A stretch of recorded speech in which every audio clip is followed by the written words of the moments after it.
This is Real Women, celebrating women in film. I'm your host, Brenda Daly, and I'm very excited to have Deborah Richards return to our show because she's been doing so many things and she's somebody I completely admire.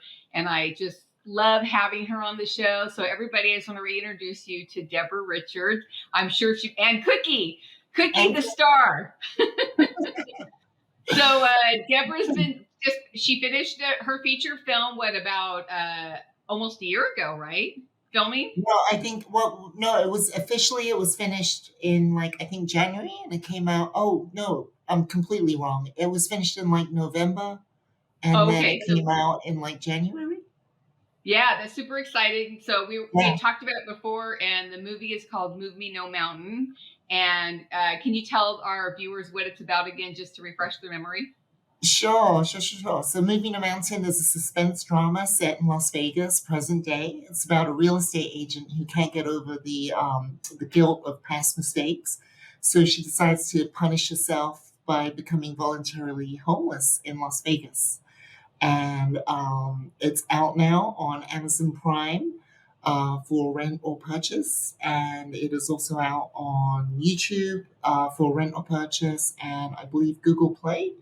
Oh, so And it's gotten two more spots since I've even seen it on all your advertisements. That's exciting. well, that was last time I checked. I haven't checked in a few weeks, so it might even be Oh, out somewhere else. But because it's a slow rollout over a year, and it comes out different times in different places, different countries. We just did the QC, the quality control for the DVD, a couple nights ago, and so the DVD's coming out next, and then the Blu-ray comes out, and so on and so on. So it's a whole thing. so you've been really busy because you finished Movie No Mountain and you're still working on that, because I know as a filmmaker, you never really finish. You're just constantly rolling. So, Well, so you're it's working on one and then you started on the other one, right? You started well, your documentary, Shaken and Stirred. yeah, well, the crazy thing is, we shot that while we were in post of Moving a Mountain. I mean, we started shooting about a year ago on the documentary Shaken and Stirred, which is about flair bartenders, like think the movie Cocktail and flipping bottles. And so we started shooting that like a year ago, I think, and we actually have our very last shoot for that on the 6th next month because we're flying in this world champion from Portugal and we're interviewing him on the 6th and we're fully in post on that and that should come out roughly this time next year. So really Wow. excited about that. Yeah, I'm saying I love documentaries. I just watched the Judy Blume documentary. I thought it was just so. I thought, oh, I'm not really gonna like it. I mean, I loved her books, but I didn't know if I'd like the documentary. And it was so well put together, and I was just, just there with her, getting to know who she is as an author. Which, I think that as a documentary filmmaker, I think it's a little bit more of a challenge because we like to have a lot of knowledge, but to hold our attention for like an hour and 10, an hour and 20 It's a can be different difficult beast. unless. I'm It's sorry. it's it's a different beast. It's a whole different kind of filmmaking. I thought as a narrative filmmaker, I thought, oh, this will be easy. And Okay, go ahead. I'm sorry. I wasn't laughing at you. I was laughing with you. Go ahead. I thought the same thing about narrative as well, and it wasn't. So, so no, it's a different kind of. I feel like narrative is kind of like as a filmmaker, it's like a sprint, but a documentary is like a marathon because it just goes on for so long. So there's different kinds of problems, like how to ensure for stop, start, as opposed to ensure a movie for 30 days. So there's all these kinds of different kind of consequences of having something shot over such a long period of time. And So, it's not that long. I mean, it's a year. I mean, some documentaries are shot over 10 years, but a year compared to like usually like 12 to 30 days for a feature narrative. yeah, I think too that because of the subject matter, because I know Deborah and I were both bartenders at one time, me more recently than her, but you actually did flair, right? I did. I competed something like 50 times in 5 countries. I got a couple world titles and a few national titles, and it was because of that. But I've been a filmmaker 15 years, right? So that Right. is like way in my past. But that's the reason I ended up in Vegas. And it was a couple friends of mine, Dean Sunils and Rob Husted, who are really well known in the bartending industry. And they're Hmm. like, I've been friends with them for so long that about a year ago they wanted to do a podcast interview with me to find out about this new life of mine of filmmaking. And while Right. we were doing that interview, I said to them, "Look, guys, the three of us should make a documentary," and because we were all there, and so I dragged Patrick, my work husband, into it. Patrick Works, my producer, and so the four of us put together this movie. And very excited because there's never been a documentary about flair bartending. And I think And that what people, if you watch any movie, like I've been watching a lot of movies lately, and I think people do not understand when you watch every movie. There's probably at least two or three bar scenes in every narrative movie that you watch, and it's part of our culture. So adding the flair to it is adding entertainment to on top of the entertainment of being in the bar. So I think that let, that's very. I think it makes it more exciting. Kind of adds to our culture. well, let me ask you this: as a filmmaker, what do you think is one of the tropes or like things you see in other movies of like bars or bartenders that are always inaccurate that you were like, oh no, that's not Oh my bartending. God, there's so many. I can't even. I think my I favorite. think it just depends on. There's a lot of things that they say that you would never say behind a bar. Like you just can't. I mean, maybe you could have 30 years ago, but there is no way you could say a lot of things that they do. And then, of course, my husband pointed this out to me. Every time somebody leaves a bar in a movie, they never pay. No one I was ever just about to say pays. that. I was about to say that. The bartender's like, here's a drink, and they walk off, and you never What see the is bartender. up with that? Sorry, let's not ruin this with money. Right. And I think too, because then they have to go get the real money and just, all that. Yeah, yeah, yeah. Then it But becomes a whole even mechanic like thing. diners, 90% no one pays for their meal. That's funny. Well, it's funny you say about be exciting to add that to the film world. Flair bartending because it's never really been seen on film.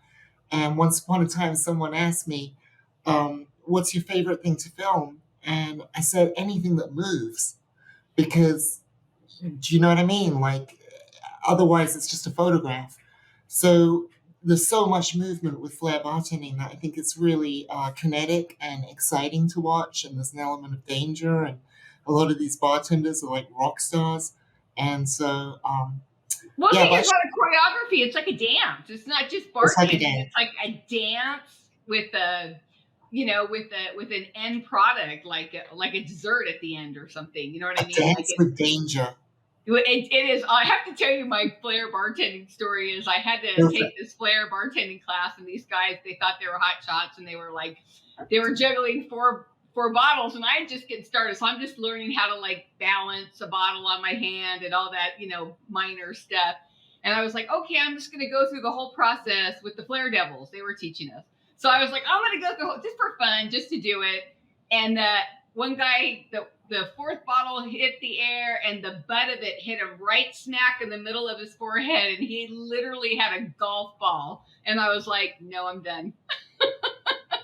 I'm peace out because it is very dangerous, people. Flair bartending is not to be taken lightly Yeah, because the yeah. bottles are heavy as you know what.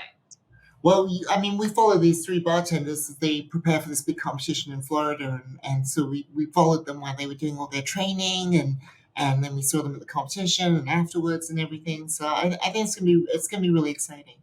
Yeah, I think it'll be really exciting. I can't wait to see it actually. So I know Awesome. you're doing a lot of production work for a lot of the music venues, and I think Well, that's going to be very festivals, yeah, exciting. festivals. So I've kind of got a reputation over the years as being a bit of a rock star editor. Um, Well, and you're a rock so star cinematographer too. I mean, I look at your cinematography and I just go, "Ugh, yeah, I'm never going to get there. But go ahead. I'm sorry. thank you. That's very sweet of you. But I started, I think, like about 5 years ago. I got a call saying, "Hey, would you help out with EDC as an editor?" And it kind of started there, and then I kind of rocked it out, and then did the next year or whatever. And then other people asked me to do other festivals. And so now EDC is coming up this weekend in Las Vegas. It's like a 60 to 70 million dollar production. It's huge. There's like 500,000 people that come to Vegas in 3 days, and I'll be in the middle of that as an editor. I think this is my second time as lead editor for that. But I've also done Outside Lands in San Francisco 2 years running, and this will be my third year. Done Life is Beautiful for 2 years. Um, Countdown in San Bernardino on New Year's Eve, which is a 2 day rave. Wow. And last week I just did Something in the Water in Virginia Beach. Oh wow. So I was going to work with like Grace Jones and Wu Tang Clan and some Oh, amazing acts, and the whole thing got rained out, and there was a hurricane coming, and we got a 5 minute warning to evacuate on the last day, and it got shut down, and I had to leave a $7,000 iMac on the beach, and oh, we all had to evacuate, and then we went back to the hotel. We had a big powwow in the lobby, and then a couple hours later we went back, and I helped the team strike, backstage and stuff, because I was like, this is fun.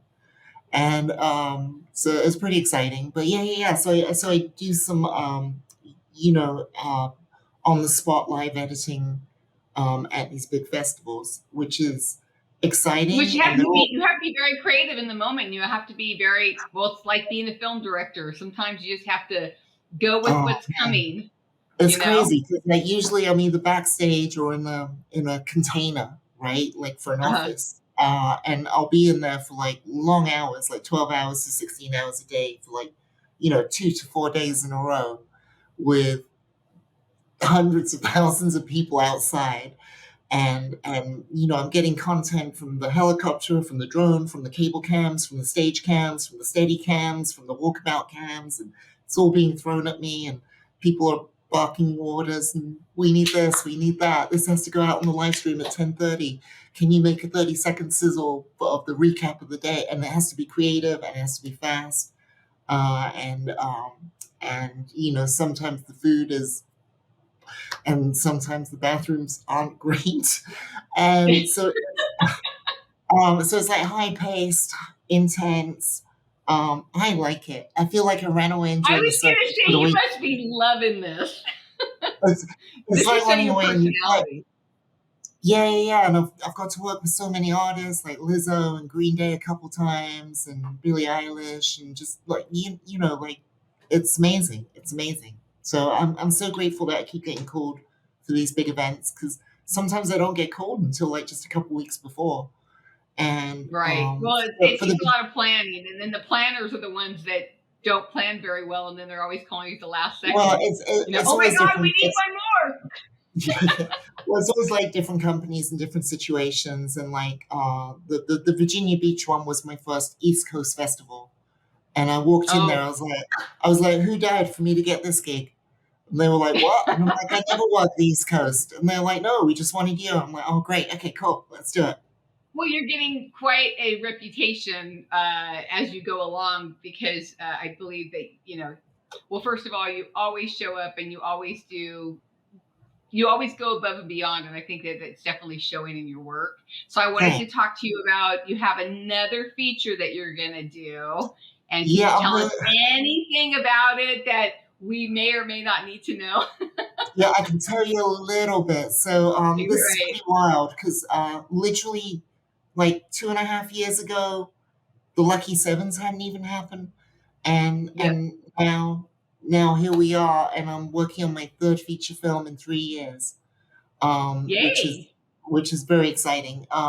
So because we're practically in post on Shaken and Stirred, we're now kind of in development of the next film, which is a horror that we're shooting next Easter, and it comes out Halloween next year, and Oh, it's called fun. Scissormouth. Wow. So, is there a premise you can tell us or a log line? I can't tell you anything right now. Uh, I kind of think when I think of it, I think of Nightmare Before Christmas because he had that scissory looking Mm. mouth to him. maybe Well, a little. there's always been a fascination in pop culture with, like, cut mouse from the Joker to I was gonna um say Edward Scissorhands. That kind of it's all in that. yeah, and then Yeah. there was the Chelsea Grin. You ever heard of that? No, it's like oh, I was thinking of the Chester Cat. What's the Chelsea Grin? Chelsea Grin. It was like back in the 50s in London, gangsters would push you up against a wall with a knife and push it against your mouth, and it would give you like that cut, and it would be called a Chelsea Grin. They used to do it in Oh. Chelsea. Oh, is that what probably where they got that for the Joker then, right? In I'm sure it Batman? influenced. Yeah, yeah, I'm sure it influenced. It was a thing. Oh wow. I did not know that was a thing. Well, I learned something new about the Terrible. scary world underworld.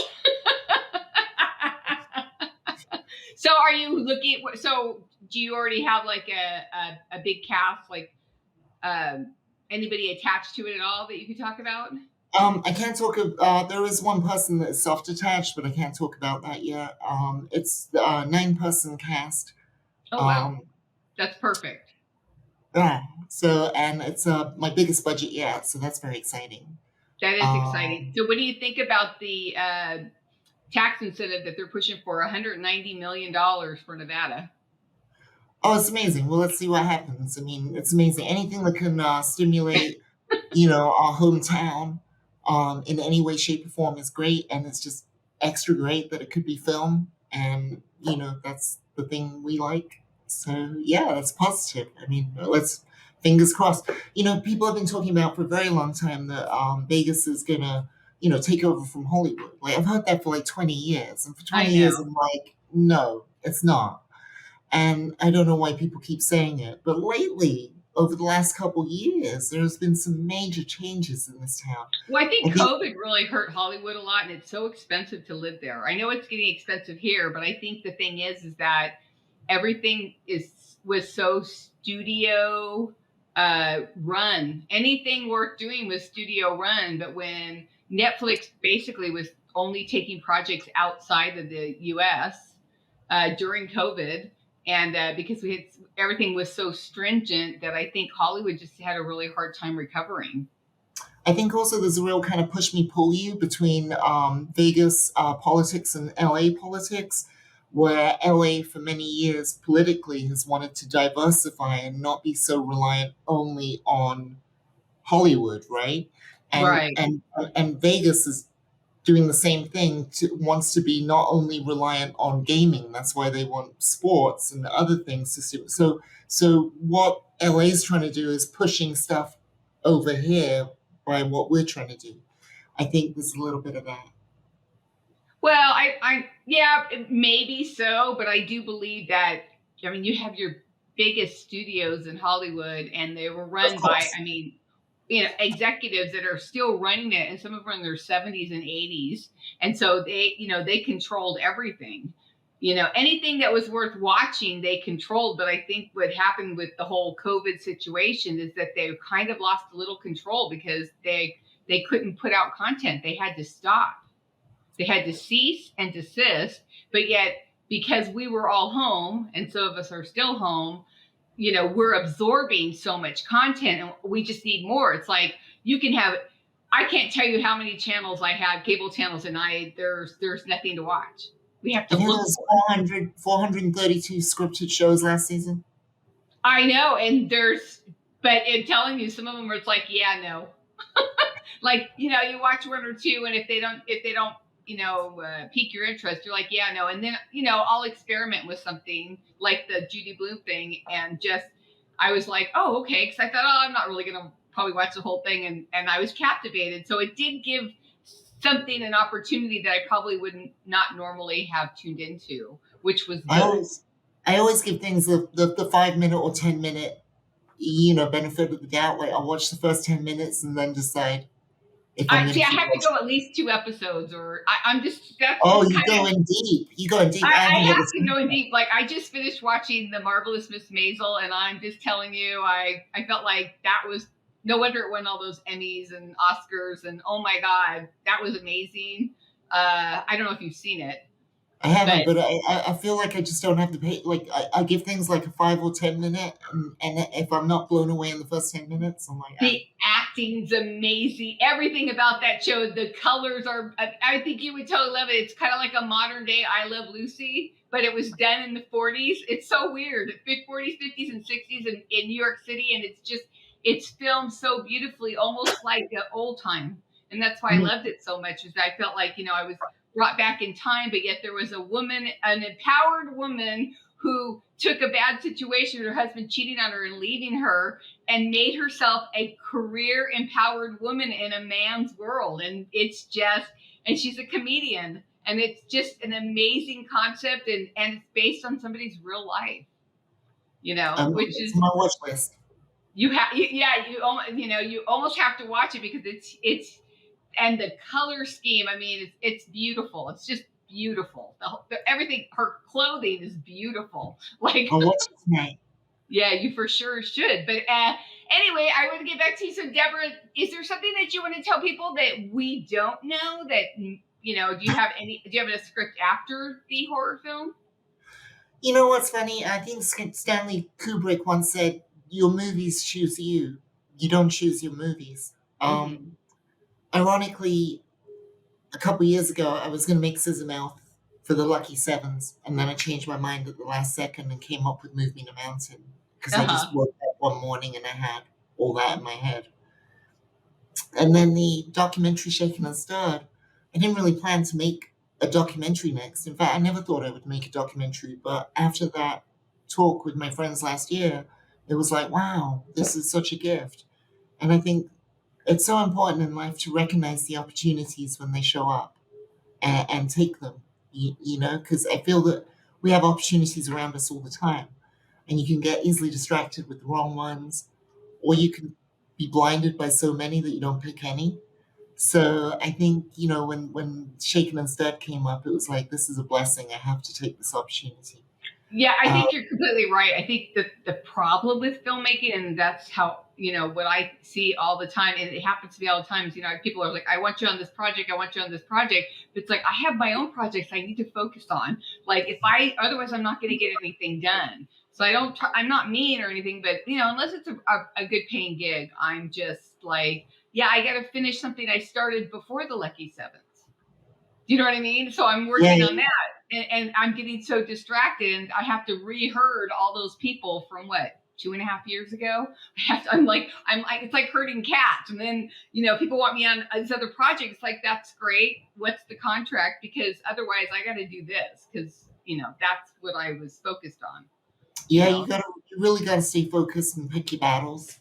And so the next movie I was gonna make was something I've been working on for years. It's a screenplay called My Own Private Nazi, Oh, and okay.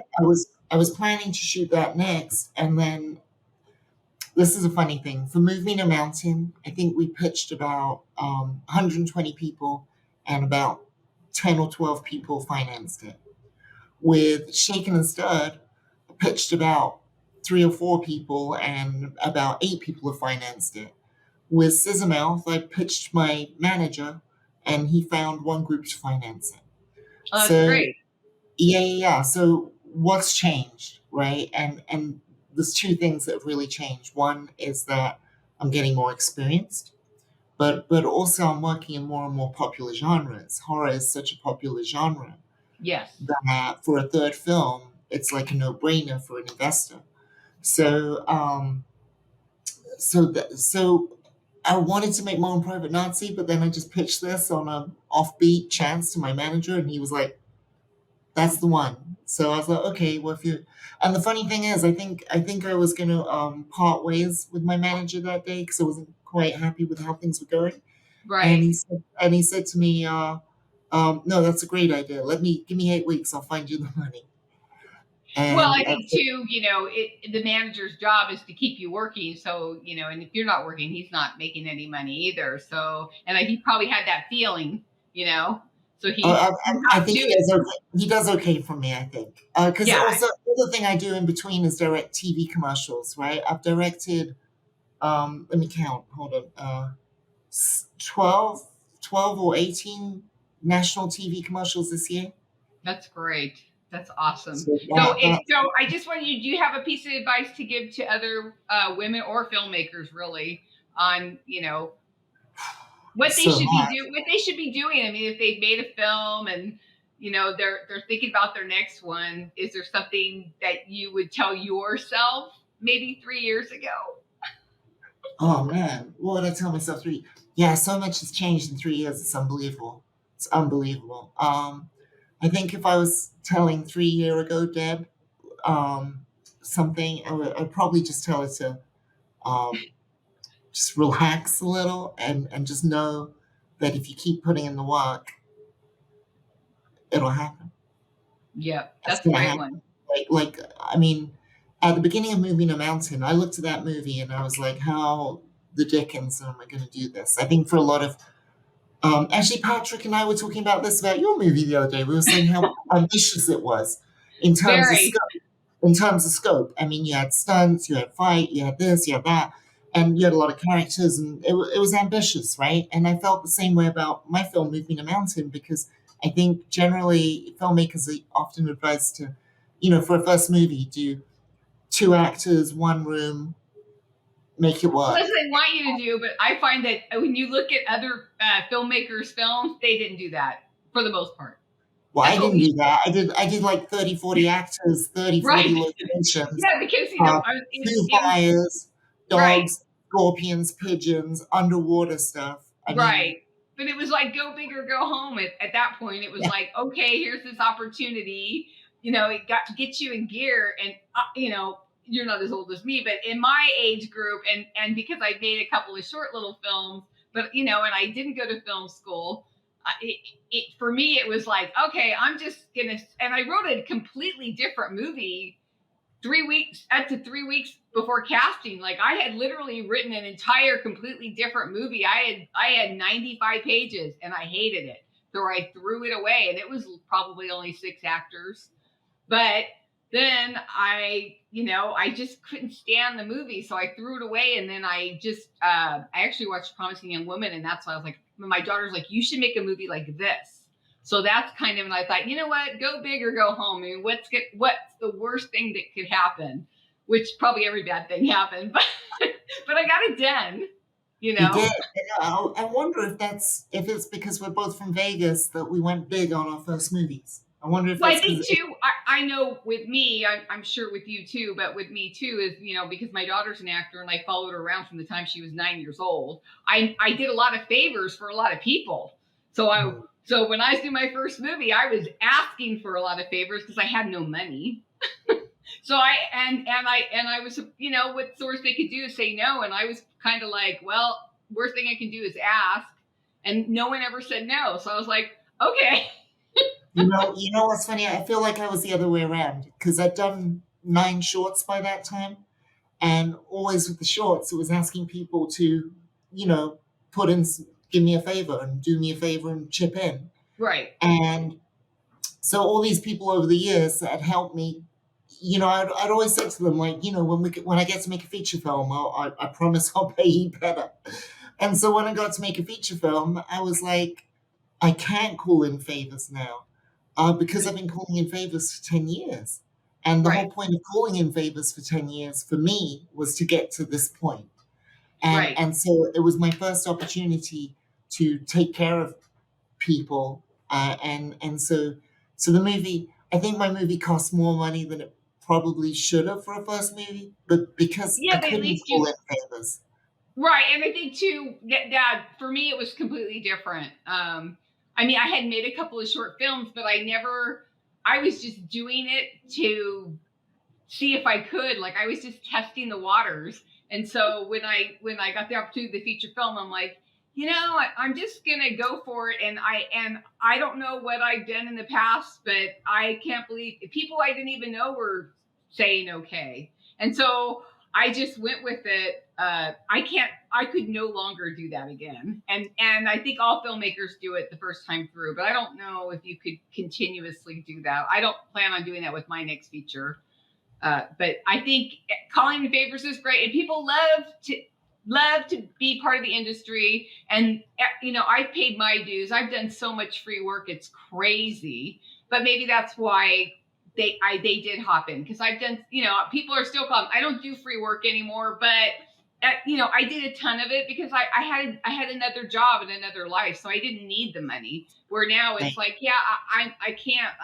There's a cutoff point to where you can say yes to free work. Congratulations on your film getting into Nevada Women's Film Festival. I know. I just got interviewed by the same magazine that you got interviewed last year, and I was like, wow, this is. And he was talking about the Lucky Sevens. I was like, yeah. I go, yeah. He chose you. You didn't go beyond the Lucky Sevens. I go, honestly, I didn't know how. Like I couldn't do that. I go, I just felt like I didn't know how, and I was just gonna go with it because if I change course, I always end up ADHD and doing something totally different. So I did stay within the parameters, but I'm proud of the movie. I think it tells a really good story, and I'm proud of the actors. And yes, with more time and more money, it could have been better. But hey, that's just the way life is. You should be proud. Thank you, and I'm very proud of you. And I think one of the best reasons or the best things that happened during that Lucky Sevens is meeting you. And I wanted everybody to know Deborah, because Deborah, even during the whole Lucky Sevens in and out meetings and all that, Deborah was always the person I could reach out to and talk to, or she would reach out to me. And I think that was a very special friendship to be started. Yeah, for sure. I feel like we got our directing feature debut path. We started there together, so it's very, very, very exciting, and I'm very blessed to know you. Now I'm very blessed to know you too. So this is Brenda Daly, and I'm here with Deborah Richards. She's a fantastic cinematographer, editor. She's someone that I look up to. I consider her a mentor and a really good friend. And I'm so excited to be part of this film community with you. And I will be watching, and you guys should be too. Thanks a lot, Yeah, Deborah. check it out. Moving a Mountain out now everywhere. Yes, get it. Rent it. Do it. Support your local filmmaker. I'll see you later, Deborah. Thanks a lot. Okay. Ciao, ciao.